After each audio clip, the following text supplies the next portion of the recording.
Want to start an online business? Stop. Avoid these 5 deadly mistakes that kill most businesses in 2025. Hey, I'm Marshall Fonseca from MarshalBiz. If you're serious about online success, listen carefully because these mistakes could cost you time and money.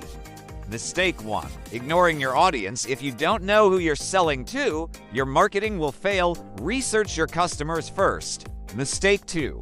No clear value proposition. If people can't see why your product or service matters, they won't buy. Mistake 3. Poor marketing strategy. Just posting on social media isn't enough. Use SEO, paid ads, and email marketing to grow. Mistake 4. Trying to do everything yourself. You don't need to be perfect at everything. Outsource or learn gradually. Mistake 5. Neglecting customer service. Happy customers become repeat buyers and your best promoters. Many entrepreneurs fail not because of a bad idea, but because of these avoidable mistakes. Avoid these 5 mistakes and you'll be ahead of 90% of online businesses. For more tips, subscribe to MarshalBiz now.